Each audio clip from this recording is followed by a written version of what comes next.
Assalamualaikum warahmatullahi wabarakatuh. Waalaikumsalam. Tuh, Ya. Waalaikumsalam warahmatullahi wabarakatuh. Berapa orang semuanya, Dok, kuotanya? Delapan. Delapan orang. Ya. Berarti kita tunggu orang lagi ya. Oke, kita tunggu dulu.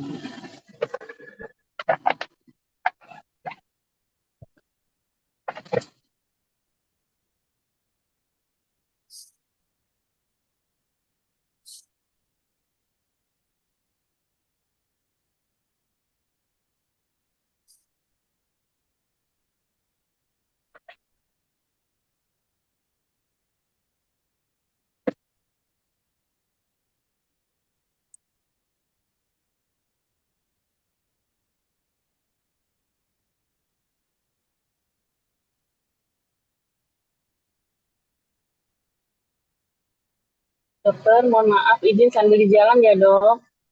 Baik, nggak apa-apa, Dok. Santai aja. Terima kasih banyak, dokter. Ya, Dok, sama-sama. Iya, dok. Sama Alef juga sebentar lagi nyampe rumah 5 menit lagi ya, dok. Iya, nggak apa-apa. Ini satu lagi ya yang harusnya masuk ya. Heeh. Karena Ini kalau dokter Balkis yang belum. Balkis, Ya. tadi ada mungkin ya.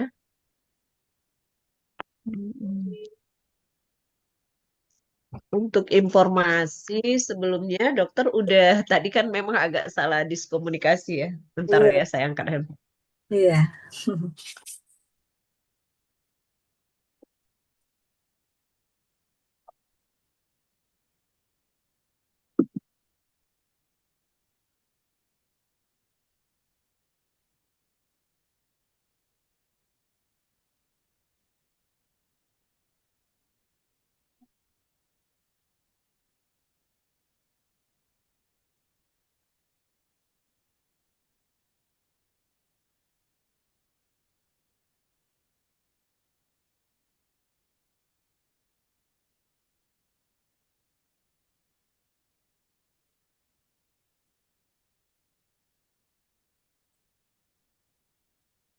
Kayaknya belum muncul ya, nggak apa-apa kita mulai aja kali.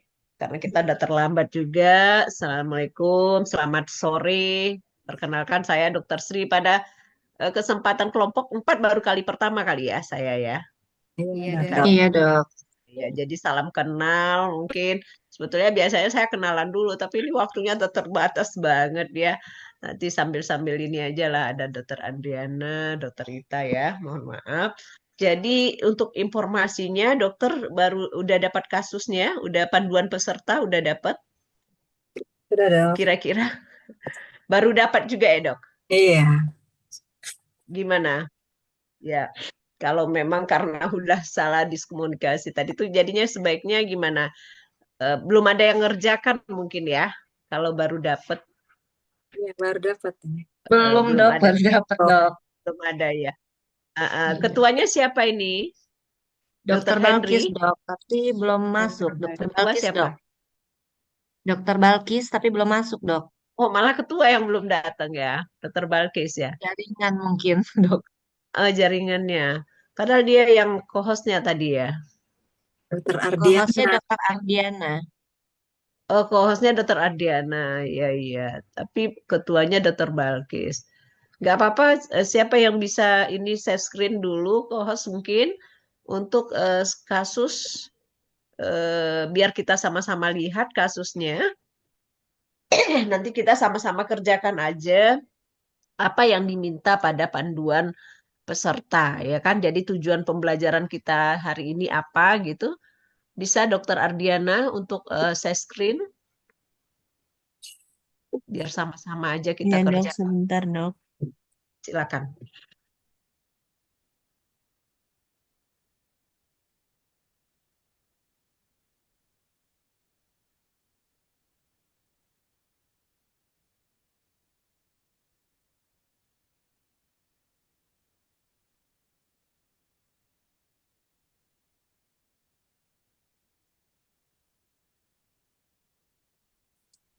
Oke, baik, terima kasih. Di sini sama-sama kita lihat ya, tujuan daripada diskusi kelompok ini, judulnya adalah, judul diskusi kelompoknya adalah kolaborasi interprofesional, ya kan? Ini salah satu ya kompetensi yang harus kita miliki dalam hal memberikan pelayanan kesehatan kepada pasien, keluarga, dan komunitas tentunya di sini. Jadi dalam hal ini, terutama nantinya kalau sudah adanya penyakit yang sifatnya kronis atau degeneratif, sehingga dibutuhkan kolaborasi untuk penata laksanaannya. Nah, jadi sebetulnya tidak semua juga yang harus seperti ini gitu loh, ya kan? Tetapi pada kasus-kasus yang mungkin dibutuhkan, kalau tidak dengan seperti ini tidak akan ada kemajuan dari kasus pasien tersebut. Sehingga dibutuhkan kolaborasi interpersonal. Misalnya pada skenario yang ada di bawah ini, salah satunya yang pertama aja mungkin ya, adanya pasien DM begitu ya, dengan adanya hipertensi, apalagi sudah ada komplikasi begitu, sehingga untuk menata laksana kesembuhan atau memberikan pelayanan yang holistik, kita harus melakukan kolaborasi interprofesional. Itu sebetulnya. Tujuannya yang pertama kita akan ada langkah-langkah yang kita lakukan. Pertama, mengidentifikasi dulu tantangan, ya kan? Jadi mungkin kita ada 4 di sini yang akan kita lakukan. Kedua, meningkatkan pemahaman kita sebagai dokter keluarga layanan primer untuk memahami peran kunci kita dalam kolaborasi ini, apa peran kita, ya kan, nantinya. Kemudian langkah-langkah kolaborasinya dan mengaplikasikan teori itu ke dalam prakteknya, ya. Kita lihat mungkin kasusnya terlebih dahulu, turun ke bawah, Dok, mungkin. Itu tujuan diskusi kelompok. Kita lihat, ini nggak usah dibagi lagi dalam beberapa kelompok kecil, kita langsung aja kelompok besar ini. Lanjut ke bawah, Dok. Bisa digeser share screen-nya, Dok. Dokter Ardiana. Dok, geser ke bawah, Dok. Share screen-nya. Nah, iya. Terus, bukan langkah-langkah, nggak usah, langsung aja, Dok. Yang ini. Terus, Micu. bentar, langkah-langkah, maaf. Bentar, Dok. Jangan dulu, langkah-langkah. Yang satu, no, stop. Nanti. Jadi diharapkan nanti, bentar Dok, udah. Ya, jadi langkah-langkahnya kita akan mengidentifikasi masalah, ya kan, dan tantangan, ya kan. Kedua, nanti mencari solusinya. Jadi itu sebetulnya yang paling penting. Dalam hal ini kita identifikasi dulu dari skenario yang di bawah, nanti kita akan mendapatkan apa masalah pada skenario tersebut. Dan tantangannya apa, ya kan? Setelah itu kita diskusikan apa solusinya dari masalah yang kita angkat tadi. Nah, kemudian terakhir kita akan menyusun rencana tindakan. Jadi adanya intervensi yang konkret nantinya untuk pelayanan yang sifatnya holistik, terintegrasi. Nah, itulah yang disebut dengan komprehensif nantinya ya. Sehingga terakhir nanti baru ada refleksi. Refleksi dari peran kita sebagai dokter keluarga. Kita boleh turun lagi sebawahnya, Dok. Jadi poin-poin yang harus nanti di sini dokter nanti diminta untuk membuat tugas ini. Poin-poin yang harus disampaikan dalam presentasi adalah yang 4 itu tadi. Pertama, kita ambil satu aja skenario nanti. Maaf, udah betul Dok? Poin-poin ya ini, yang nomor 4 ini. Jadi dokter diharapkan nanti membuat presentasi hasil dari diskusi ini dalam bentuk poin-poinnya apa? Yang pertama, identifikasi tantangan atau masalah tadi IPC yang ditemukan dalam kasus yang ada di bawah nanti yang kita ambil. Kedua, buat rencana tindakan yang akan meningkatkan kolaborasi Dan yang ketiga, peran kita dokter keluarga dalam memastikan IPC berjalan dengan efektif. Dan terakhir, langkah-langkah konkret. Itu tugasnya ya, Dok. Nah, boleh kita turun ke bawah, kita lihat sama-sama kasusnya, kasus pemicu yang nomor 1 aja ya, Dok. Biar waktunya cukup nanti. Ya, pemicu 1 di sini manajemen hipertensi dan diabetes tipe 2 ya, Dok ya. Disertai depresi ringan. Ya.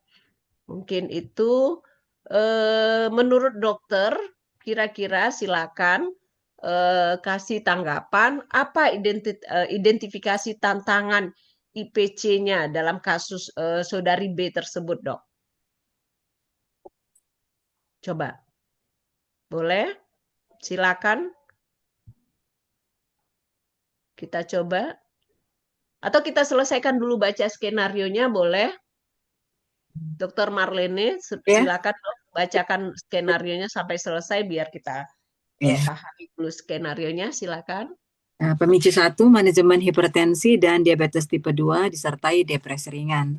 Nama pasien saudara B, usia 63 tahun, pria. Diagnosis hipertensi, diabetes tipe 2, obesitas, dan depresi ringan.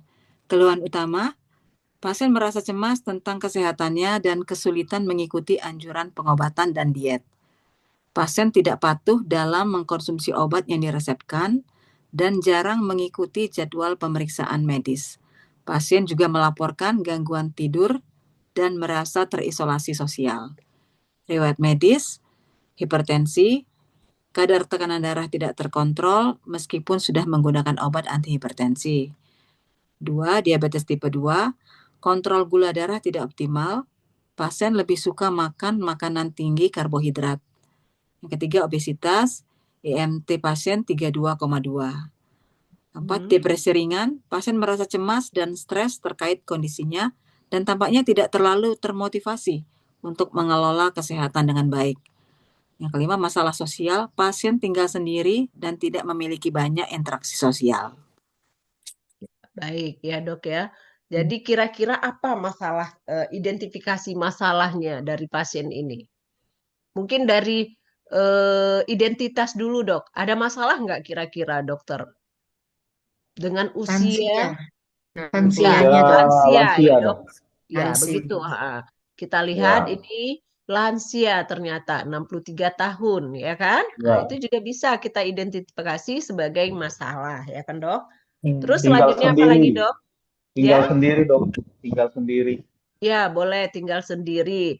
Jadi kita ingat kembali kemarin kita sudah diskusi tentang PCC, Dok ya. Ya. Ada? Ya. Jadi itu tuh kita mengingat-ingat kembali pembelajarannya itu tentang PCC itu tadi memang.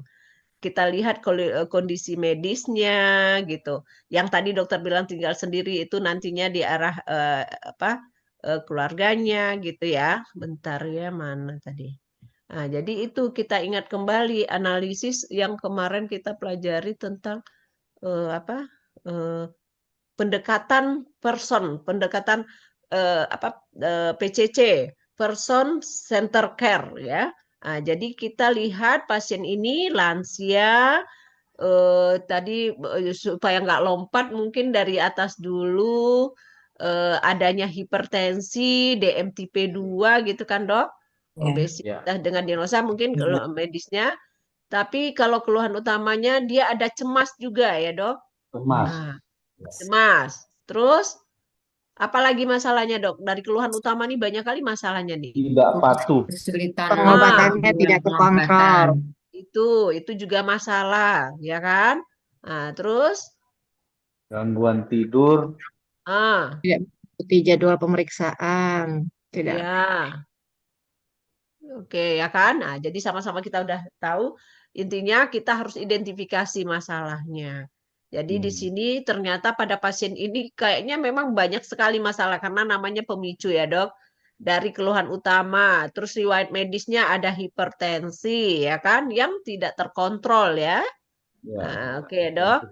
Terus sudah karena dia juga tidak minum obat, ya kan? DM-nya juga tidak terkontrol, ya kan, Dok? Ya, suka Ah, makan bisa tinggi karbohidrat. suka makan makanan tinggi karbohidrat. Terus apa lagi dok yang dibawanya? IMT-nya Obes. bermasalah nggak? Nah, Ya dok. obesitas. Ya, obesitas nih 32,2 ya dok. Nah, jadi ini nih semua masalah, ya kan? Depresi ringan lagi. Terus sosialnya tadi malah dia tinggal sendiri dan tidak memiliki banyak interaksi sosial. Sehingga kita udah dapat identifikasi masalahnya. Sekarang kita berusaha apa kira-kira tantangannya, Dok? Nah, kalau dalam IPC-nya apa tantangannya nanti? Tantangannya biasanya kurangnya koordinasi antar profesi, ya kan, Dok? Ya. Ah, ya. Pasien dengan penyakit kronis, misalnya pada kasus Bapak B ini, ya kan? Dia kan penyakitnya penyakit kronis tuh, DM ya. Terus ada gangguan mental ringan. Tentunya sebetulnya dia memerlukan penangan yang IPC tadi. Nah, jadi sebetulnya nggak semua nantinya yang diperlukan kolaborasi itu. Walaupun kita sebagai dokter keluarga dan empirian jangan dibayangkan semua kasus kita buat seperti ini kan kayaknya tadi tentu melibatkan banyak apa enggak ada indikasi-indikasi juga dok. Nah, seperti inilah kasusnya misalnya. Sehingga yang kita antar profesi yang akan kita ajak kolaborasi siapa aja kira-kira itu dok? Pertama tentunya dokter ya. Perjiwa ya. Nah, kalau dengan gangguan mental ringan udah langsung ke jiwa belum dok? Kayaknya. Psikolog ya. Belum ya. Boleh ke psikolog mungkin ya dok ya. Ya, psikolog. Psikolog tadi balik lagi ke masalahnya tadi. Kalau pola makan tadi. Gizi. Mungkin ke ahli gizi dokter. Betul. Tekanan darah yang tidak terkontrol, kadar gula darah yang tidak terkontrol, kita butuh dokter spesialis mungkin dok, penyakit dalam. Pada kasus ini mungkin bisa dirujuk ke dokter spesialis, tetapi agar misalnya terkontrol itu perlunya nanti yang melakukan pengukuran ya kan dok. Nah, sehingga harus punya perawat Analis. yang melatih ya kan dok. Dia bagaimana menentukan tekanan darah dan mengecek gula darah sehingga nanti ke depannya mungkin dia bisa melakukan sendiri atau dengan keluarganya begitu ya dok ya. Jadi itu minimal yang kita butuhkan ya kan kolaborasi ya boleh aja kalau sudah ada mengarah ke arah komplikasi misalnya tadi ada neurologinya terganggu sudah bisa juga kita rujuk ke penyakit dalam tetapi kalau masih sebatas DM dengan hipertensi itu sebetulnya masih kompetensi kita untuk berkolaborasi memberikan dulu intervensi sesuai dengan kolaborasi yang kita rencanakan. Nanti kita evaluasi, kalau ada perbaikan nggak perlu dirujuk ya kan dok. Tetapi kalau seandainya mungkin hipertensinya sudah mengarah ke atau DM-nya sudah mengarah ke gangguan gagal ginjal misalnya atau ke neurologi bisa kita rujuk kalau memang dibutuhkan. Jadi itulah tantangannya salah satu adanya kurangnya koordinasi antar profesi sehingga itu nanti yang akan kita perbaiki atau lakukan ya kan dok. Kemudian apalagi tantangannya dok? Biasanya komunikasi ya kan, komunikasi yang tidak efektif gitu ya. Nanti ditulis ya dok ya, nanti dokter akan membuat itu yang kita diskusikan ini buat ya dok, siapa jadi notulennya mungkin. Nah, agar ada hasil dari yang kita diskusikan, nanti dokter dianjurkan untuk mengumpulkan tugasnya sehingga bisa terjawab ya. Tadi identifikasi masalahnya sudah, identifikasi tantangan IPC-nya pada kasus B ini tentunya adanya kurangnya koordinasi antar profesi, ya kan? Jadi pada pasien dengan penyakit kronis tadi itu penyakit kronis plus gangguan mental ringan ini memerlukan, nah, jadi sangat dibutuhkan IPC, gitu ya dok. Tadi udah kita sampaikan IPC-nya siapa aja, dokter, perawat, ahli gizi, psikolog. Nah, kalau diperlukan nanti boleh ke spesialis, gitu ya. Terus kemudian biasanya tantangannya itu komunikasi yang tidak efektif. Jadi biasanya informasi antar profesi kadang-kadang tidak tersampaikan secara lengkap, ya kan? Dan tidak tepat waktu. Mungkin dokter bisa mengingat-ingat waktu ke dokter sendiri melakukan perawatan terhadap pelayanan terhadap pasien ini, Dok. Jadi itu aja sebetulnya untuk hasil diskusi ini, ya kan? Ingat kembali apa aja. Biasanya kan memang komunikasinya yang tidak efektif ya, Dok ya. Nah, terus apalagi tantangannya? Biasanya ketidakjelasan dari peran masing-masing profesi tadi. Siapa yang melakukan ini? Misalnya dokter keluarganya perannya sebagai apa? Ya, aja yang bisa di saat kuliah sama dokter sama Prof tadi menyampaikan biasanya kadang-kadang kita menganggap ya itu tugasnya dokter saja semuanya, padahal enggak, ya kan? Jadi itu ketidakjelasan peran dari masing-masing profesi. Sehingga dalam IPC kolaborasi kita nantinya jangan sampai mana kadang-kadang malah tumpang tindih, ya kan? Dalam melakukan intervensi tadi, sehingga hasilnya tidak mencapai sasaran, ya. Terus tantangan berikutnya tentunya dari selain dari tenaga kesehatan tadi kita sudah sampaikan kalau dari kita koordinasi antar profesi yang kurang, komunikasi yang tidak efektif, ketidakjelasan peran masing-masing. Tantangan berikutnya datangnya dari pasiennya biasanya kan, Dok? Nah, Iya. apa kira-kira? Kurang disiplin dalam mengkonsumsi obat mungkin, Dok. Ya, ya ketidakpatuhan ada dalam itu tadi ya, Dok ya, mengkonsumsi obat, terus tadi lifestyle-nya makannya tadi tuh gaya hidup Iya, Iya, makanya tidak sehat. Nah, jadi kita harus ketidaktahuan pasien juga tentang penyakitnya kali ya, Dok ya. Jadi termakan iya betul. manfaatin kayak Ya, gitu. saya itu kuncinya banget tuh, Dok. Karena itu nanti solusinya itu, ya kan? Oh, Jadi dengan adanya tantangan ketidakpatuhan itu kita memahami ketidakpatuhan itu dikarenakan ketidaktahuan, ya kan, Dok? ya. Sehingga harus disampaikan. Nah, itulah edukasi nantinya, ya kan? Sebagai salah satu solusi. Jadi kita menelaah ini nantinya untuk memilih solusi apa yang akan kita berikan. Karena pada suatu saat bisa aja orang sudah paham, tetapi hal yang lain yang dia kurang. Kalau ini memang pemicunya memang original banget baru, sehingga semuanya masih negatif dia, semuanya positif nggak bisa dia.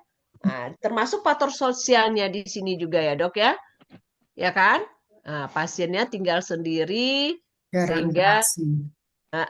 gitu. Jadi kita sudah selesai mengerjakan yang nomor 1 ya, Dok. Identifikasi masalah dan identifikasi tantangan IPC-nya untuk kasus saudari B ini. Dah ya. Kita lanjutkan ke yang kedua, yang kan, Dok. Sehingga berdasarkan identifikasi masalah tadi dan tantangan, kita sudah bisa merencanakan kira-kira rencananya tindakan apa yang akan kita lakukan untuk meningkatkan kolaborasi ini. Kira-kira apa, Dok? Boleh, Dok? Silakan. Dokter Dian, silakan, Dok. Apa kira-kira, Dok? Untuk rencana tindakan? Kolaborasi atau apa? Kerjasama Ya. antara tenaga kesehatan. Ya, jadi kita melakukan pertemuan, ya kan, Dok? Antara Iya, Dok. profesi tadi, yang tadi kita anggap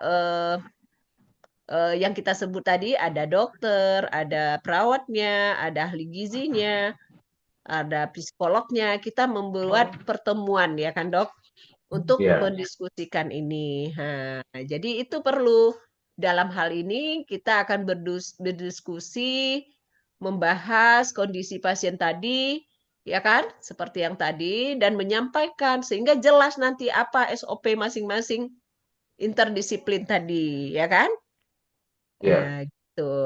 Biasanya yang menjadi koordinatornya itu adalah kita, Dok. Nah, dokter SPKKLP-nya. SPKKLP. Gitu. Sehingga tantangan yang tadinya misal nggak jelas SOP, tantangan yang tadinya tidak komunikasi yang tidak efektif atau kurangnya koordinasi bisa teratasi dengan kita melakukan pertemuan tim interprofesi. Mungkin sekali aja di awal, nanti untuk yang offline-nya, selainnya mungkin bisa dengan telekomunikasi yang lain gitu, Dok. Terus dalam hal ini tentunya kita nanti juga bisa, mungkin dokter pernah mengenal penggunaan format atau apa namanya komunikasi. Tadi kita sama-sama udah tahu apa rencana kolaborasinya untuk masing-masing. Misalnya dokter melakukan apa, perawatnya apa, ahli gizinya apa. Tadi udah jelas ya dok. Apoteker juga bisa tadi karena dia masalah obat juga.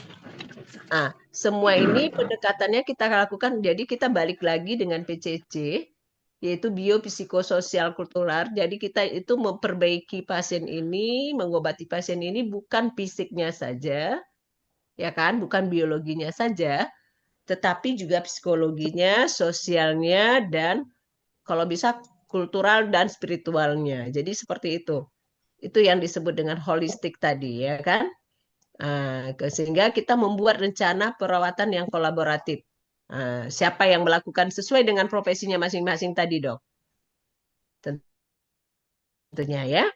Kemudian baru setelah itu, setelah dilakukan, tentu perlu monitoring atau follow up, ya kan? Ini monitoringnya tentu dengan apa? Harusnya home visit ya dok ya, karena pasiennya. Jadi itu juga salah satu kompetensi kita dokter keluarga. Kita ada yang dikenal dengan home visit, ya. Jadi home visit itu memang ya bukan perawat aja, dokternya kalau memang dibutuhkan kita harus melihat kondisi pasien tersebut. Tetapi kalau misalnya kondisinya sudah punya ada perawatnya yang melaporkan, jadi kita mungkin dalam hal ini kalau untuk penyakit DM mungkin kalau ke arah sanitarian nggak ada masalah. Tapi kalau sempat pasien TB, ini sangat dibutuhkan sekali kan dok. Tapi kalau yang ini karena dia lansia, jadi kita perlu juga home visit keadaan rumahnya bagaimana gitunya, ya kan nantinya yang nanti akan membuat dia berisiko untuk mengalami kecelakaan begitu ya. Nah itu. Terus yang terakhirnya rencana tindakan mungkin kita akan melibatkan keluarga, ya kan dok? Keluarga. Family conference mungkin ya dok. Iya meeting telekonferensi. Walaupun tadi dibilang kan masalahnya tidak ada ya dok, dia sendiri kan? Ya, sendiri dok. Ya betul. Jadi kita akan fasilitasi untuk menghubungi atau mencari tahu keluarganya. Tapi kalau memang nggak punya keluarga sama sekali, bisa Kader dok. Apa dok? Kader gimana? Kalau kader atau Iya bisa. RT-nya mungkin ya, RT RW-nya dok. Betul, pemerintahnya ya dok ya, RT, Pak RT.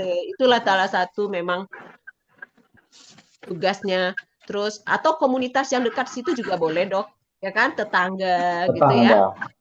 Tetangga atau apa. Jadi memang ini betul-betul kisah nyata dok. Kebetulan memang anaknya ada yang pada di luar negeri begitu kadang. Ada kasus kemarin Pak teman cerita.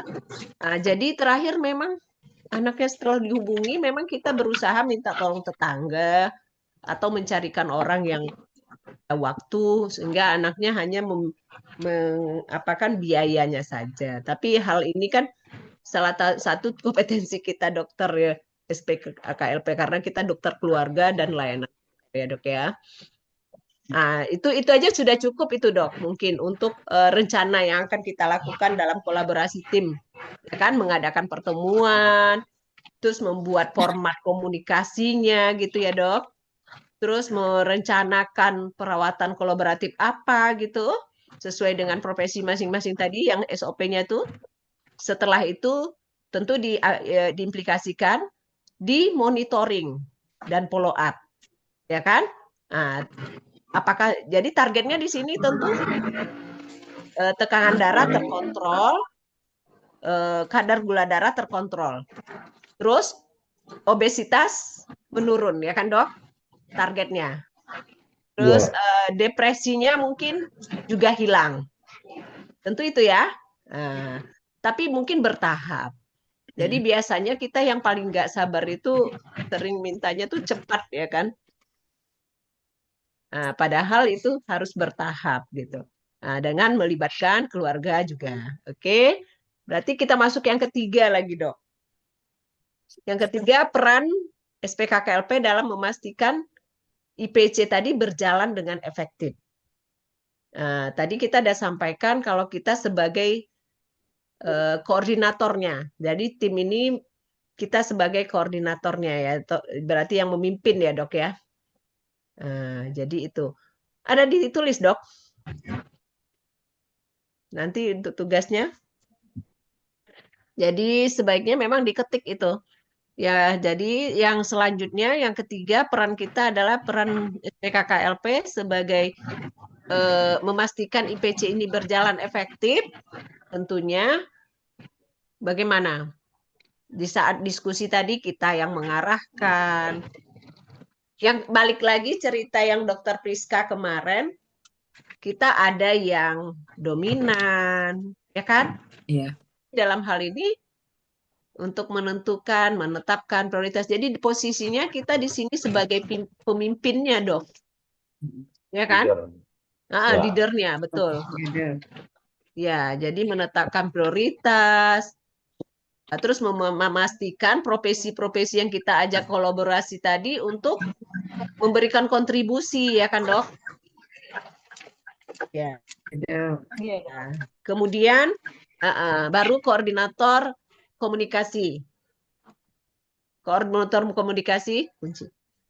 Komunikasi, juga kita, ya kan, mengkomunikasikan, menanyakan, misalnya bagaimana, ya kan, misalnya tadi apa sudah dilakukan edukasi untuk pola makannya, gitu ya.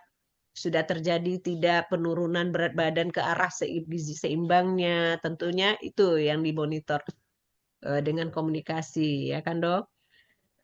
Kemudian dalam hal ini juga kita yang memberikan rencana perawatan yang holistik tadi, ya kan? Kalau untuk aspek fisiknya apa, psikologisnya tadi apa supaya dia tidak depresi, kan dia sedih tuh. Makanya dengan adanya komunitas, walaupun keluarga nggak ada, misalnya, ya, itu kan memberikan dukungan ya, Dok, sehingga bisa psikologisnya juga terbantu gitu. Terus, itu peran dokter keluarga sebagai fasilitator untuk rencana perawatan itu kita, Dok. Kemudian mengambil keputusan klinis yang sifatnya klinis utama itu juga SPKKLP. Terakhir yang membina hubungan baik atau empati antar tim itu karena kita sebagai koordinatornya tadi juga kita. Jadi itulah peran-peran SPKKLP dalam memastikan interprofesional kolaborasi ini bisa berjalan dengan efektif. Itu minimal ya, Dok. Nanti baru yang keempat, tugas kita yang terakhir adalah langkah-langkah konkret apa yang dapat meningkatkan komunikasi antar profesi tadi. Apa kira-kira, Dok? Yang biasa kita lakukan mungkin di puskesmas atau di klinik. Langkah konkretnya. Monet. Boleh. Puskesmas Monet. Buat siapa? Hah? Oh, kamu boleh loh nih kalau paracetamol misalnya buat perih atau ini. Mohon maaf, Nggak Dok. pengen minum Bocor, paracetamol. Dok. Kopi hitam Dokter itu. Balkis ya. Buatin 1 sendok, terus minumin Ya, aja. Dok. Jangan kasih gula. Oh, sendok Sendok kasih air dikit. Kayak bikin kopi. Minum kopi pahit. Iya. Minum kopi. Oke, Itu Dok. kafein. Ya paracetamol boleh sehari 3 kali. Kopi pahit. Bocor ya, Dok. Maaf. Oke, Maaf, ya, Dok, kita maaf, lanjutkan. Dok. Ya, nggak Masih apa-apa. kunjungan rumah, Dok. Iya, Maaf. ada pasien ya. Jadi langkah konkretnya, kan tadi kita ada tantangan untuk meningkatkan komunikasi antar profesi tadi, tentu kita memberikan langkah-langkah misalnya dalam hal ini, itu tadi, Dok, mencas ilmu kita lagi. Biasanya ada kompetensi itu kan kita mawas diri dengan mengikuti workshop misalnya gitu ya. Adanya pelatihan komunikasi antar profesi, ya kan? Kita mengikuti pelatihan dengan workshop gitu ya. Terus Kalau bisa monep juga, itu masuk nggak, Dok? Kalau monep kayak itu masuk nggak? Ya, betul, monitor masuk. evaluasi Betul, gitu itu ya. Monep masuk, Dok. mana gitu ya, Dok, ya. Dengan monep itu kita tahu ya kan, Dok, kita sampai di mana. Kalau seandainya misalnya kan memang itu yang paling seringnya kita nih, kalau yang membuat programnya pinter, kegiatannya bagus, tetapi monepnya yang jarang ya, Dok. Nah, itu. Sehingga kadang-kadang berhasil nggak berhasilnya nggak bisa kita klaim gitu ya. Nah, itu. Tetapi kalau ada monep, ya itu monep tuh betul, Dok. Tapi di akhir itu, Dok. Tapi sebelumnya kita ada pelatihan, ya implementasi sistemnya itu ya kan. Nah, dengan menggunakan misalnya dokumentasi. Kalau ada dokumentasi kan kita bisa monep juga kan, Dok. Kalau monep itu perlu tuh data. Jadi rekam mediknya harus ditulis. Kadang-kadang kita juga Harus lengkap jarang ya, Dok, ya, atau ya medisnya. malas, agak apa namanya tuh, kita melakukan diagnosis, kita melakukan anamnesis, tetapi jarang kadang-kadang dalam bentuk dokumentasi, ya kan, Dok? Iya. Nah, Iya, Dok. Tulis sehingga apa yang Anda lakukan dan lakukan apa yang Anda tulis. itu, Dok. Jadi sehingga itu berguna untuk diri kita sendiri, berguna juga untuk tim kolaborasi kita tadi, ya kan? Jadi itu harus. Jadi kita mengimplementasikan sistem dokumentasi bersama. Nah, dengan rekam medik yang elektronik sekarang, ya kemajuan IT sekarang, itu malah meringankan sebetulnya kita dari HP kita masing-masing malah bisa membuka kadang-kadang ya, Dok. Nah, begitu. Terus baru, ya kan, penggunaan alat komunikasi, terus penjadwalan, karena waktu juga penting tadi disampaikan Dokter Prof. Maria kan, adanya waktu, ya kan. Nah, jadi pakai waktu yang misalnya yang rutin kah atau sepakat kapan misalnya begitu. Dan itu tadi yang dokter sampaikan, monefnya, monitoring dan evaluasinya. Dan yang satu lagi mungkin refleksi, Dok. Ya. Refleksi ini sebetulnya itu adalah sistem pembelajaran atau yang membuat kita, jadi kita tahu kita sebatas apa baru pahamnya, apa yang kita dapat, dan apa yang akan kita tingkatkan. Nah, itu kalau refleksi itu. Sehingga bukan mengevaluasi, oh sampai di sini, tetapi juga kita pikirkan untuk ke depannya bagaimana. Nah, itu lebih dikenal dengan istilahnya refleksi, ya kan, Dok? Nah, jadi masing-masing antar profesi tadi merefleksikan dirinya, yang melakukan misalnya tadi lifestyle-nya bagaimana hasilnya, terus kalau nggak berhasil saya dari segi yang begini, kadang-kadang kan mungkin pasiennya ngeyel atau apa, oh saya harus yang bagaimana gitu. Nah, itu kan, Dok, hasil dari refleksi itu harus ada solusi. Nah, kita menjumpai hambatan-hambatan, tapi kita juga memikirkan bagaimana memperbaiki agar hambatan itu bisa kita atasi, ya kan? Dan yang paling utama tentunya kekompakan antar profesi itu ya, Dok. Nah, itu. Sebetulnya itu. Jadi kita setara sebetulnya, walaupun yang di sini sebagai koordinatornya adalah dokter keluarga, SPKKLP, tapi kita harus menganggap antar profesi itu ya setara, apa tadi kata ya dokter Prof tadi juga, tidak ada yang lebih pinter atau lebih menguasai, ya kan, Dok? Nah, jadi itu sebetulnya.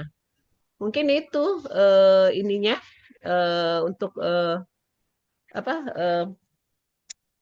panduan yang diminta di situ, Dok.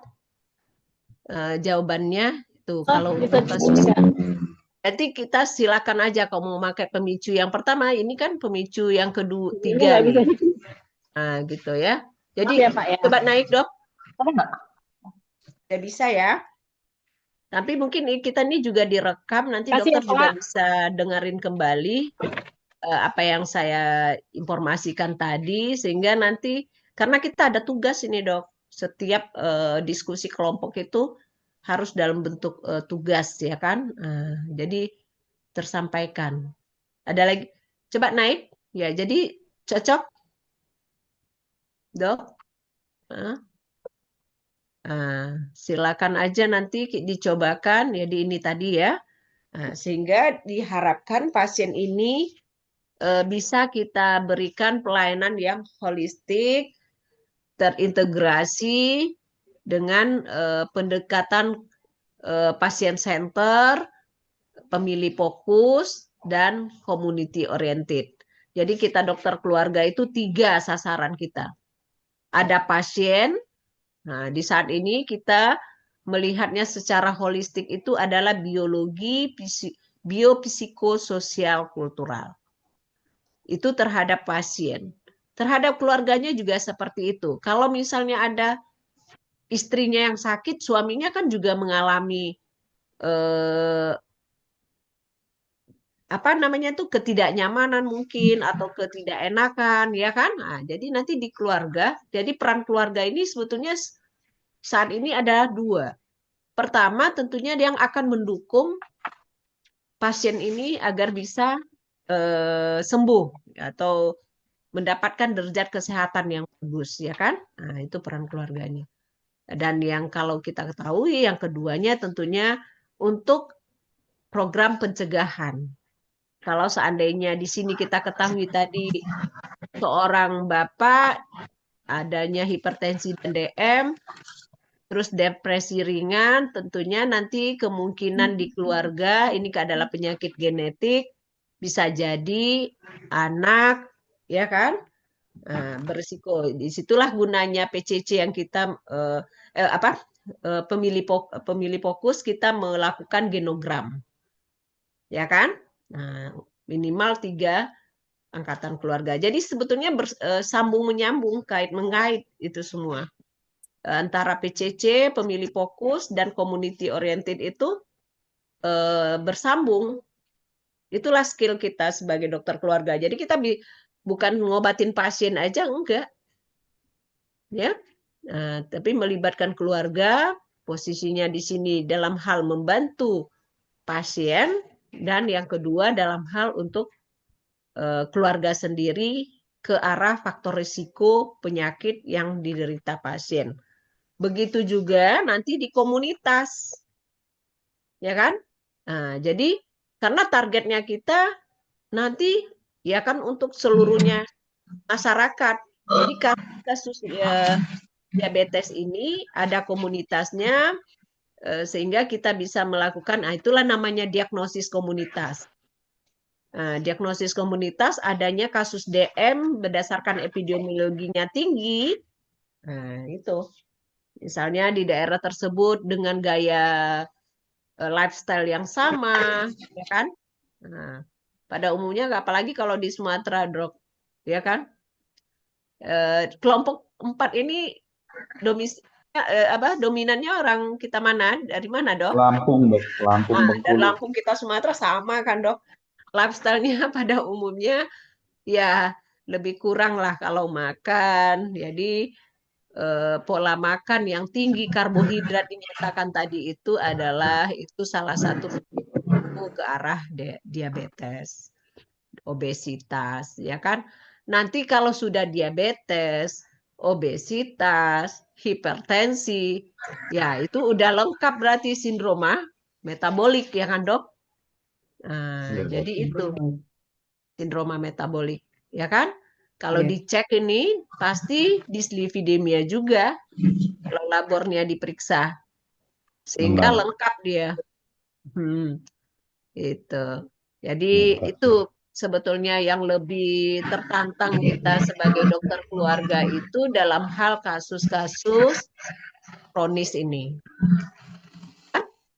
Nah, bisa jadi dia obesitas duluan, baru menderita diabetes atau menderita hipertensi, ya kan? Nah, itu.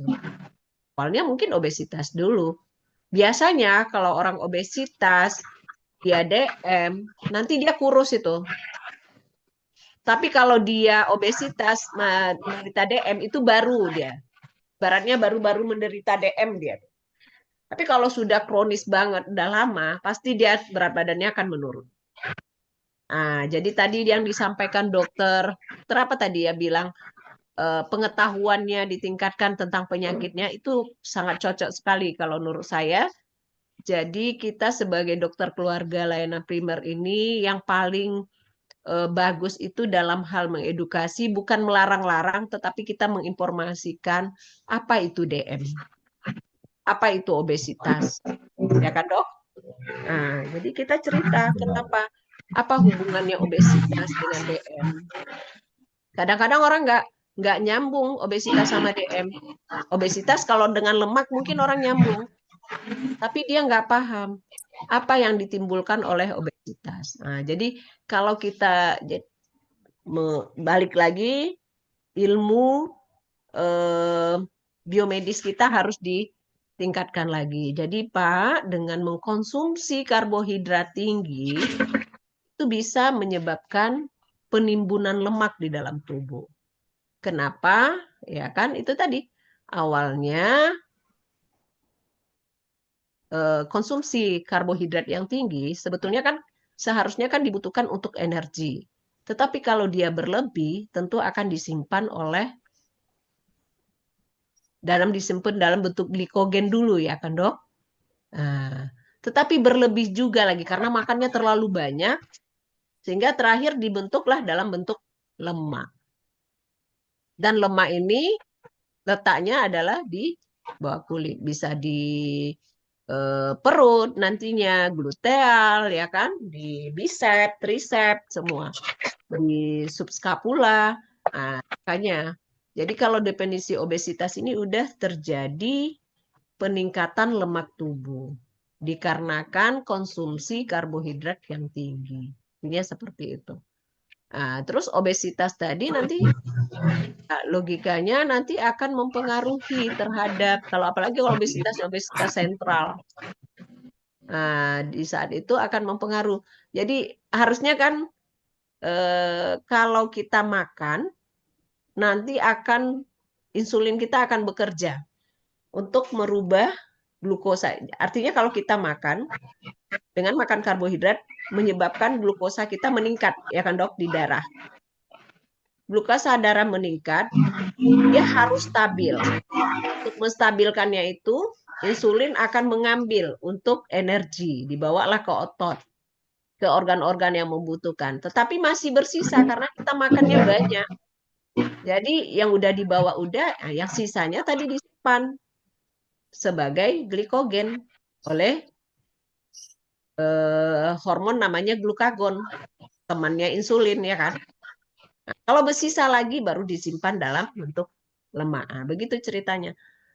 Jadi insulin yang merubah glukosa yang selalu banyak, dia makannya terus banyak, itu yang menyebabkan insulin kadang-kadang jadi resisten. Apalagi habis makannya nggak olahraga atau nggak gerak, malas gerak. Gitu ya dok ya. Nah itu. Jadi memang sangat betul sekali tadi tuh. Oke, gimana? Silakan kalau mau diskusi. Kayaknya saya tuh takut habis waktu, dok. Karena tadi waktu kita data banyak terpakai, tapi karena ini nggak diketik, jadi saya cuma ngomong, jadinya waktunya masih banyak. 20 menit lagi, dok. Jadi bisa dipahami kira-kira, Dokter Marlene? Bisa dok, paham. Saya, Dokter Dian. Bisa dokter. Insya Allah bisa. Ya, Dokter Henry. Iya, siap dok. Iya ya. Ya, itu intinya seperti itu. Jadi ini salah satu ya, kalau IPC ini salah satu. Bukan berarti setiap kasus nanti kita IPC-kan, enggak, ya kan? Nah, kasus-kasus yang memang memerlukan kolaborasi tentunya. Jadi memang sebagai dokter keluarga ini dia sebetulnya bukan sebagai dokter keluarga. Dokter itu kompetensinya yang dasar itu adalah komunikasi efektif, ya kan? 7 pilar kompetensi dokter. Salah satu yang untuk kompetensi dasar adalah komunikasi efektif, ya kan dok? Nah, jadi itu nggak bisa kalau kita nggak menyampaikan gitu kan hal ini, bagaimana kita mempengaruhi seseorang agar dia paham, ya kan, agar timbul kesadarannya. Itulah senjatanya. Jadi kuncinya adalah edukasi. Tapi untuk mengedukasi kita harus mengidentifikasi dulu masalah. Sehingga nanti tahu kita apa yang akan kita edukasi. Jadi pada kasus ini ketemu banyak sekali yang harus diedukasi ini kayaknya. Karena pada pasien ini semuanya masalah. Nah, tapi kalau nanti sudah berulang sama kita, sudah kita berikan, pasti nanti akan berubah. Mungkin di saat keteraturan makan obatnya sudah teratur, ya kan dok? Nah, itu, ya kan? Nah, sehingga sudah terkontrol. Oh, untuk makan masih susah, masih belum bisa. Ya boleh aja, nggak apa-apa. Karena semuanya itu kan berbeda-beda ya. Nah, jadi itu pemahamannya mungkin harus kita usahakan memberikan pengetahuan. Pada umumnya pasien itu karena tidak tahu. Gitu. Oke. Kalau pasien tinggal sendiri, tidak memiliki banyak interaksi sosial. Jadi dengan adanya komunitas tadi bisa. Komunitas ini terutama yang sama-sama menderita DM. Sehingga mereka nantinya saling mensupport. Misalnya kemarin kadar gula darahku segini, ya kan? Tapi saya udah mulai begini. Nah, jadi hal-hal yang mereka saling informasikan itu nantinya akan menjadi motivasi bagi yang belum. Nah, kita bisa berbagi pengalaman. Itu gunanya kalau komunitas tadi, ya kan? Nah, kalau keluarga juga. Jadi ada 3 sasaran dalam hal ini yang akan mengangkat derajat kesehatan tersebut dari pasiennya sendiri, dari keluarganya, dan dari komunitas. Berarti bukan dari kita sebetulnya. Kita hanya sebagai fasilitator aja ya dok. Yang kolaborasi IPC-nya tadi itu kita hanya mensketsa bagaimana apa namanya tuh kekuatan yang pada diri masing-masing itu bisa dijalankan gitu. Tapi kalau dari kita nggak mungkin, capek aja dokternya bilang A, tapi besok datang lagi. Kadang-kadang yang sering dikesalkan oleh teman-teman spesialis, pasien dirujuk ke spesialis, kemudian spesialis penyakit dalam kah, penyakit paru kah, atau bedah sekalipun, mereka sudah melakukan tindakan sesuai di saat rawat inap itu, misalnya intervensi bedah kah, misalnya kaki diabetik, ya kan? Nah, sudah dilakukan amputasi, ya kan dok? Tetapi kalau seandainya rujuk baliknya tidak ada yang mengontrol kadar gula darahnya, nggak ada hasil jadinya, ya kan? Kaki diabetiknya tetap aja. Nah, jadi itulah perannya dokter keluarga di saat dia rujuk balik ke FKTP, itu kita yang memberikan arahan bagaimana, itulah paradigmanya itu sebetulnya. Banyak kasus-kasus sebetulnya yang sudah dirawat oleh dokter spesialis nanti balik ke rawat jalan atau ke FKTP, ya kan dok? Nah itu. Nah jadi peran kita di situ dok sebetulnya. Kalau bisa jangan nunggu rujuk balik. Kita dari awal itu kalau ada orang yang mungkin udah berisiko makanya screening sesuai dengan integrasi layanan primer sekarang kan kita ada screening ya kan dok? DM. Screening DM ya dok. Ya DM semua pada umumnya Maaf ya. ada 4 screening ya, 14 screening itu tujuannya agar kita bisa menemukan secepat mungkin, ya kan? Nah, kalau dia baru faktor resiko, tentu bisa kita atasi agar dia misalnya di saat pre-diabetes supaya tidak jadi diabetes, ya kan? Nah, itu pencegahannya, pencegahan primer itu. Atau pencegahan sekunder dia terdiagnosa dengan dini sehingga bisa dilakukan penanganan awal atau penanganan yang sesuai sehingga jadinya nggak berlanjut gitu. Nah, itu sebetulnya. Ya diharapkan nanti pasien-pasien itu tidak mengalami hal-hal yang komplikasi gitu. Nah, tapi kalau di saat dia sudah komplikasi kita temukan misalnya pasien DM nih sudah ada keluhan merasa neuropati begitu kan dok? Atau yang tadi dia diabetik, kita boleh aja rujuk. Tetapi setelah rujukan, rujuk baliknya kita. Nah, jadi hal-hal seperti itu kita bisa mengkondisikan. Tapi saya rasa sama juga dengan kondisi kita di waktu apa ya, dokter SPKKLP ini walaupun tadi ada interkolaborasi, tapi kita memahami apa yang dilakukan oleh perawat, itu ilmunya kita dapat. Ya kan, Dok? Iya, Dok. Harus bisa.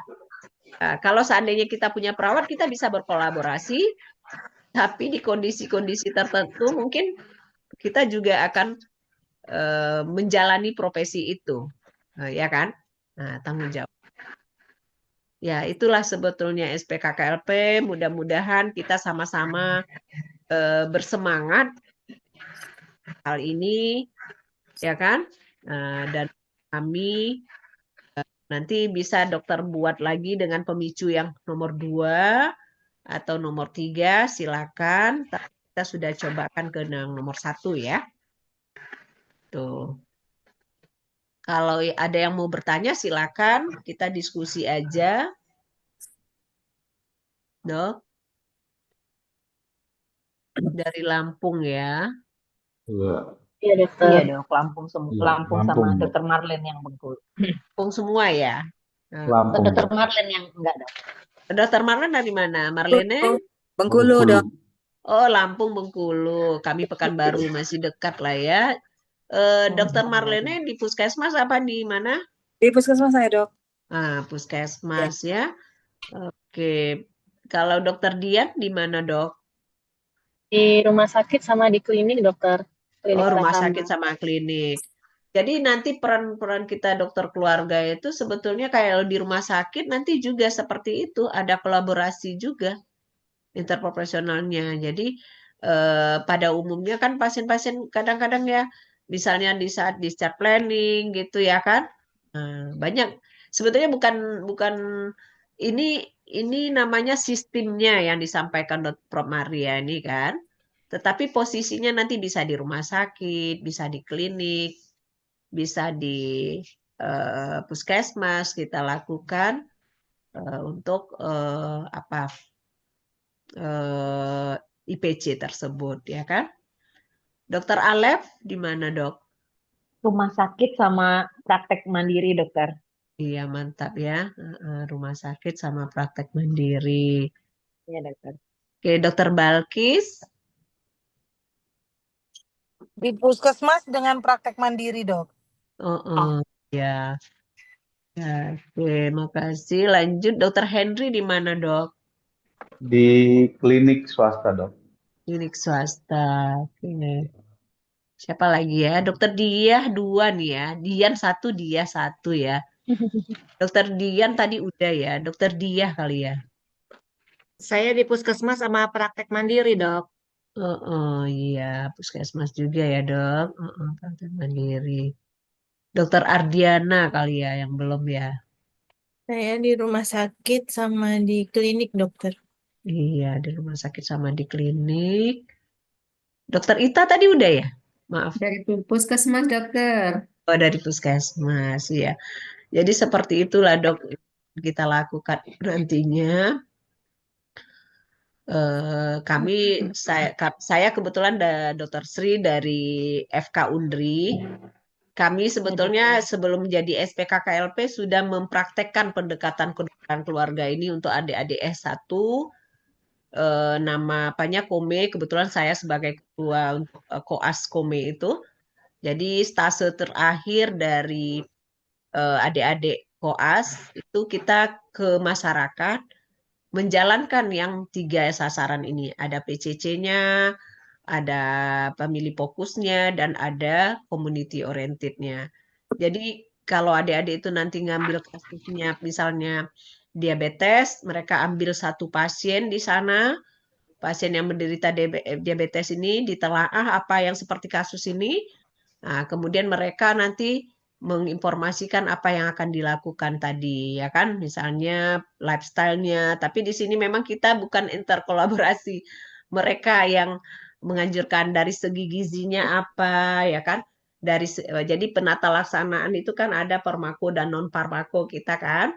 Nah, jadi yang non farmakonya nanti mereka memberikan tentang edukasi lifestyle begitu, mulai dari pola makan, aktivitas, pada umumnya nanti apalagi terus dengan hipertensi semuanya, kemudian baru eh, masyarakat dia awalnya itu berdasarkan dari epidemiologi. Jadi kenapa kita angkat misalnya kasusnya DM? Karena memang kasusnya tinggi di komunitas. Nah, jadi baru cari pasiennya satu, lakukan PCC-nya pada pasien tersebut, panggil keluarganya, nilai keluarganya, ya pemilih fokusnya, dan komunitasnya kita lakukan intervensi, biasanya misalnya dengan melibatkan kader atau penderita DM tadi, kita ajarin misalnya senam diabetes, nah gitu. Kita informasikan apa itu diabetes, kemudian komplikasinya apa, jadi itu kita ajarin bagaimana menghindari komplikasi kaki diabetik, ada senam kaki diabetik juga gitu. Bekerja sama dengan puskesmas, Dok. Gitu. Jadi kalau yang pada umumnya peserta RKL yang ada dari Riau, kami sudah pernah ke puskesmas mereka melakukan hal seperti itu. Jadi baru ketemu lagi dengan dokter keluarga sekarang menjadi spesialis kedokteran, jadi lebih gampang gitu untuk pelaksanaannya. Nanti bisa. Baik, walaupun apa, karena memang kita nggak mengerjakannya satu-satu, jadi ini silakan. Oke, pengalaman dokter gimana? Kira-kira bisa nggak dilakukan interpersonal kolaborasi tadi tuh? Mudah-mudahan dok bisa. Bisa ya. Tapi memang kuncinya kita koordinatornya ya, Dok. Berarti harus influence, ya kan? Influence. Iya dok. Menyampaikan Luwes ya dok, luwes ketemu mereka itu luwes, jadi harus maksudnya saling ya, walaupun kita penengah dan mungkin mereka psikolog ahli di bidang mereka, ya tetap kita mungkin apa namanya, jadi kayak kita juga mengambil penengah di antara, iya dok ya, nggak bisa langsung make decision juga tetap kan dok, walaupun kita penengahnya ya dok ya. Iya, tapi sebetulnya kita lebih apa harus memahami juga ya kan dok. Kita dulu memahami sehingga kita bisa meminta mereka memberikan hal yang kita butuh tadi. Harapkan ya. Harapkan, nah ya kan, bener gitu. Itu makanya yang paling utamanya itu patofisiologi dok. Balik lagi kita ke patofisiologi. Patofisiologi obes, patofisiologi DM gitu. Bagaimana pengontrolan kadar gula darah gitu. Hipertensi gitu kan. Nah, jadi balik lagi ke sana. Kadang-kadang pasien itu bukan nggak mau, tapi dia karena nggak tahu kenapa. Karena kita pada umumnya cuma melarang-larang. Iya. Nah, ya kan? Nggak Iya. boleh Benar, makan ini, nggak boleh makan itu. Tapi apa sih hubungannya? Ya kan? makanan itu ya dok. Kok bisa sih kayak gitu? Misalnya aja lah, DM, gejala DM, ya kan? Kok bisa tapi pipis-pipis gitu? Kenapa orang DM bisa awalnya gemuk, kok bisa kurus? Ya, kalau kita sampaikan artinya kadar gula darah yang tinggi itu, Bu. Makanya Ibu keluhannya kan ada polidipsi, polipagi, poliuri,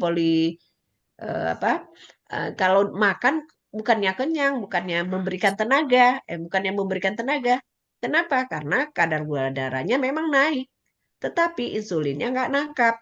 Nah, jadi kita sampaikan aja insulin ibu itu ada, tetapi tidak bekerja karena sudah ngambek jatuhnya. Selama ini ibu kasih beban berat, ya kan? Ada teruk dia. Jadi nggak mau lagi dia begitu ada masuk ya udah santai aja deh. Nah, Capek. ya nggak kenal lagi gitu ya kan? Atau udah capek aku udahlah Capek. katanya. Nah, Lelah. lelah dia. Sehingga walaupun ada glukosa nih, nggak diantarinnya lagi ke otot. Sehingga energi untuk otot nggak ada. Nah, kita sampaikan aja kayak gitu sama pasien pasti paham ya kan. Jadi Bu, kita harus meringankan kerja insulin ini ya logikanya harus untuk mensensitifkannya kembali dengan ibu bergerak. Nah, jadi olahraga yang melibatkan otot tadi, kadang-kadang dia nggak bergerak juga kan, habis makan tidur gitu. Sehingga insulin kan mau ngasih untuk aktivitas. Tapi orang dia aja nggak gerak ya, mau dikasih apa ya kan? Tentu nggak diambilnya. Nah, dan diantar pun nggak digunakan. Sehingga ya tetap aja kadarnya tinggi di darah.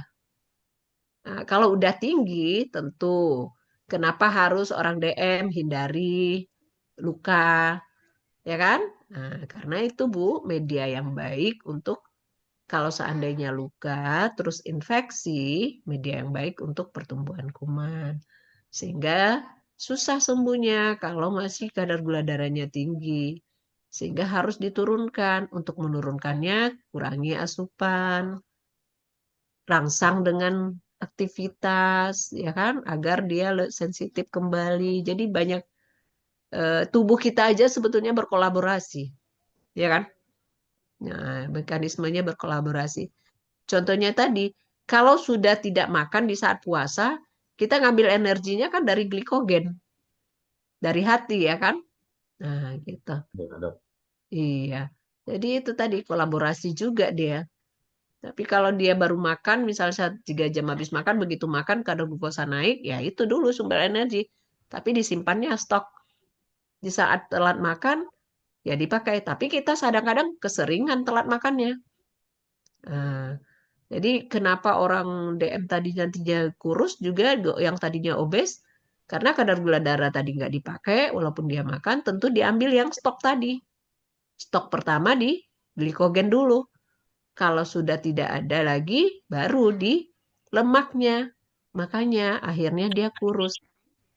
Yang masuk tidak bisa dimanfaatin, yang ada di metabolisme gitu. Pasti awal-awalnya obes, tapi kalau sudah tidak terkontrol, lama-lama turun berat badannya, ya kan? Jadi seperti itu. Itu mungkin. Lama Mbak apa manggil kita nih kayaknya. Padahal tadi kita terburu-buru. Gitu ya, Dok? Ya, Dok. Siap, Dok. Iya. Baik, Dok. Iya. Kalau untuk yang ini, yang pemicu 2 jantung ya, dengan DM tipe 2 juga pada lansia. Ini lansianya 72 tahun lagi. Saya batuk. Nah ini. Nanti Izin dok, berarti untuk tugas kelompok nanti pemicu 1, 2, 3 ini ya dok ya? Saya yang penting satu aja Ibu bikin, Oh, udah salah satu aja ya. terbikin satu aja, udah yang tadi aja. Kan tugasnya kelompok kan, Dok? Ya, betul, Dok. Nah, tapi harus dilengkapi tugas-tugas itu agar nanti eh, ya bisa dinilai. Karena kita ini kan pendidikan ini ya. Kita harus bantu panitia karena kita juga tidak mau nanti hasil dari RKL kita ini dinyatakan tidak paham gitu ya kan dok. Makanya di saat kita diskusi ini silakan aja dokter bertanya atau kita saling belajar, saling ini menambah ilmu kembali gitu ya kan. Jadi diharapkan sebetulnya tugas-tugas itu untuk mengevaluasi, memonitoring apakah sudah sampai apa belum informasi yang sesuai dengan kompetensi SPKKLP. Jadi kita di FK Undri sudah buka spesialisnya dok. Jadi kami ada PPDS di Undri, salah satu yang sudah mempunyai spesialis kedokteran keluarga layanan primer. IFK Unri. Udah tahun pertama. Jadi kita harus yakin dengan ini kan salah satu pemutihannya gitu ya. Yang program regulernya juga sedang berjalan. Nah, itu informasinya seperti itu. Kadang-kadang kita mungkin nggak yakin atau apa, harus yakin, ya kan? Karena ini membantu program dan sangat cocok dengan Kemenkes, ya kan? Eh, ILP itu, integrasi layanan primer. Begitu. Oke, oke. Ada lagi yang paling sering itu memang ini aja DM, hipertensi, obesitas. Kalau boleh kalau pemicu yang ketiga coba dok, yang anak itu apa dibikinnya? Ini obesitas juga nih 34,8. Dokter Ardiana, boleh geser ke pemicu 3.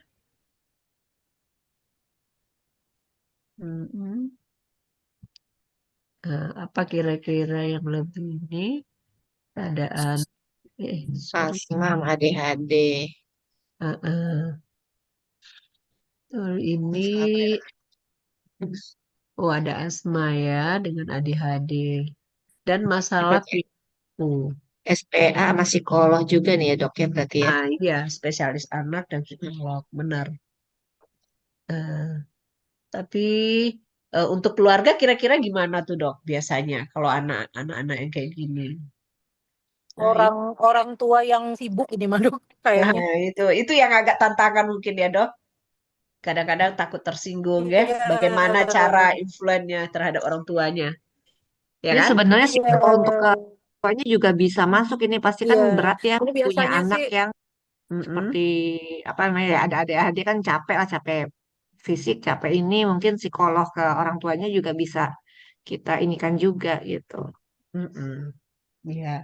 Tapi sebetulnya bukan menghadapi anaknya yang susah ya kan dok? iya, ini orang tuanya karena orang tua yang sibuk ini. Tantangannya menyadarkan orang tuanya, Ya, ya kan? biar lebih care sama anak ini. Iya. Ini anak yang butuh perhatian orang tua makanya dia kayak gini. Jadi mungkin yang kita Biasanya harus sih gitu. biar sukses ya. Iya. Memang yang masalah anaknya, tapi dalam solusinya nanti harus Orang dua-duanya tuanya. Orang tuanya ya. lebih berperan. Aduh. Karena ini memang anak masalahnya ya kan. Nah ini yang agak Iya. susah. Sering tantrum, berinteraksi sulit berinteraksi dengan teman sebaya. Itu. Iya, dia cari perhatian ke orang tuanya, makanya dia apa kalau dia seperti ini kan nanti orang tuanya dipanggil ke sekolah, nemenin dia. Ini kalau Tapi misalnya orang tuanya meluangkan waktu biasanya sih nggak gini. ya, tapi orang tuanya sering nyalahin anaknya kan dok. Ya, Kamu yang ini bandel, anaknya kamu nggak ya. mau makan, ini anaknya yang kelincahan. Berarti tugas dokter keluarga harusnya mendekati orang Penengahi. tuanya. Orang Iya. tuanya dulu ya dok. Iya, orang tuanya Apalagi dulu. kalau orang tua ini ya, karir ya. Karir. Kayak kita ya dok lah. ya. Kayak kita ya dok. Kayak kita gitu ya. Yang 24 jam ya kan. Iya. Tapi untung aja ya. Anak kita enggak, ya, Iya, alhamdulillah. Kalau alhamdulillah. yang ada. Ya gitu. Mungkin bapak sama nenek kakeknya masih ada bantuan dok ke kita. Kalau ke kita nggak dibantu juga mungkin Lebih misalnya kurang anaknya sama. begitu. Iya. Iya. Iya. Tuh, yang salah persepsinya tuh kalau di keluarga itu nggak paham, malah anak itu yang diinikan. Gitu. Salahin. Padahal itu Padahal orang tua yang tidak menyiapkan makan minum sesuai dengan usianya. Nah, itu juga Iya. akibatnya piki itu juga susah ya kan dok, piki eater atau apa ya kan? Karena orang tua sibuk juga biasanya. Kadang malah orang tuanya yang ngajarin. Makan dulu. Kalau makan dikasih ini, dikasih itu. Terakhir anaknya kan seperti itu nantinya. Ada syarat gitu ya.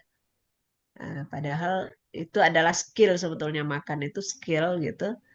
Tapi harus diberikan dari awal. Jadi parentingnya juga nih penting ya kan? Nah, Untuk ini komunitas. enak, ini enak. Jadi menunjukkan eh, menunjukkan perilaku yang wajib dicontoh.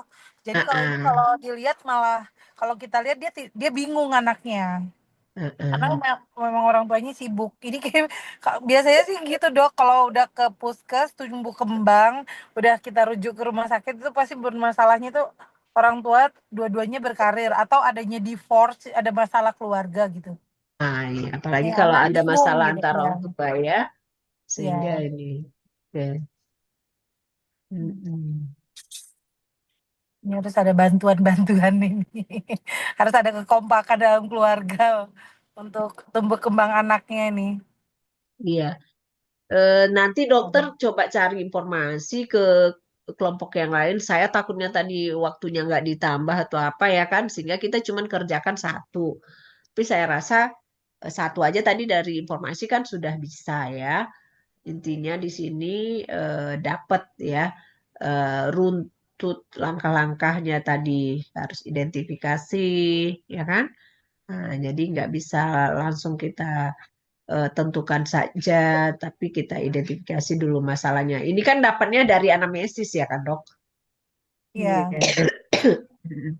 Dengan anamnesis kita bisa melihat, terutama kalau kita menggunakan rekam medik kita yang ada ya kan, rekam medik untuk PCC, untuk POMC ya kan, nah sehingga dapat ya untuk riwayat-riwayat ini riwayat medisnya apa ya kan. Nah, ini kan udah disaring aja sama dokter Prof. Mariatul sehingga langsung ada asma, ada apa. Tapi kalau kita untuk menegakkan ini kan, jadi ada diagnosa klinis, ada diagnosa holistik, ya kan? Nah, kalau kita biasanya diagnosis klinis. Nah, diagnosa holistik ini berdasarkan biopsikososial kultural tadi, ya kan? Sehingga pelayanannya juga harus holistik.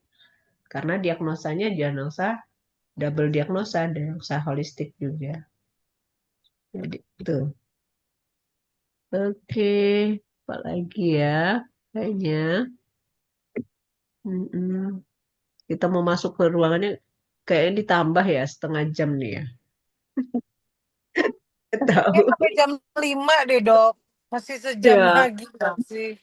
lama banget ini.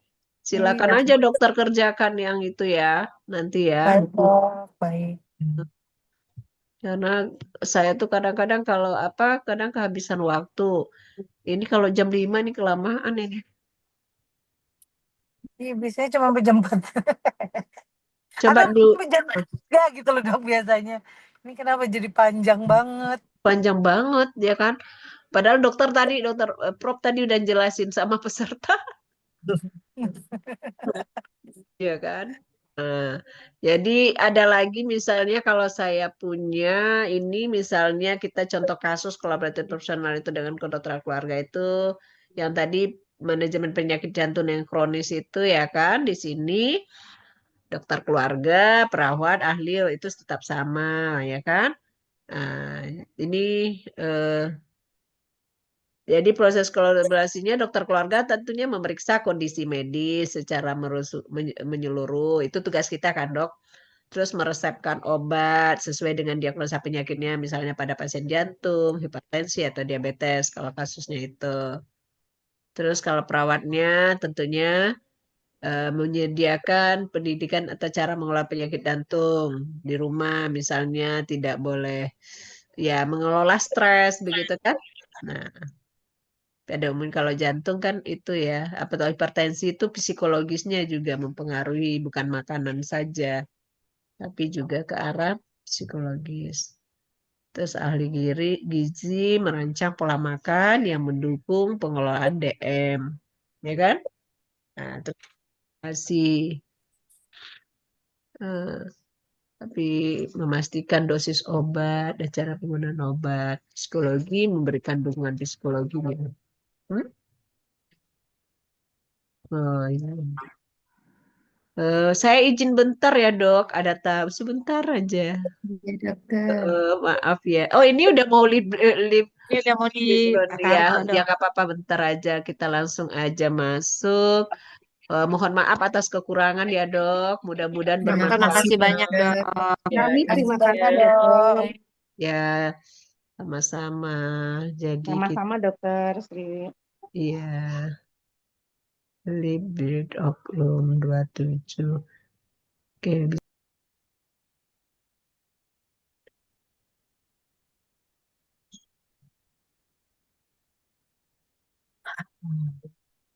Dok, makin ke sini tuh makin Udah ya. pusing ya dok. makin leles. Makin gimana ya dok. Terus nggak ngerti gitu kayaknya.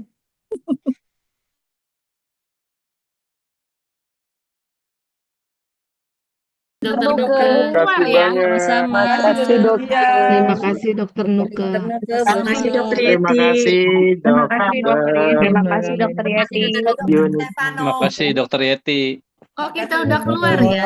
Ya. Kita tutup terlebih dahulu ya, Dok. Terima kasih dok. Sudah reuni lagi kita. Kita tutup terlebih dahulu ya, Dok.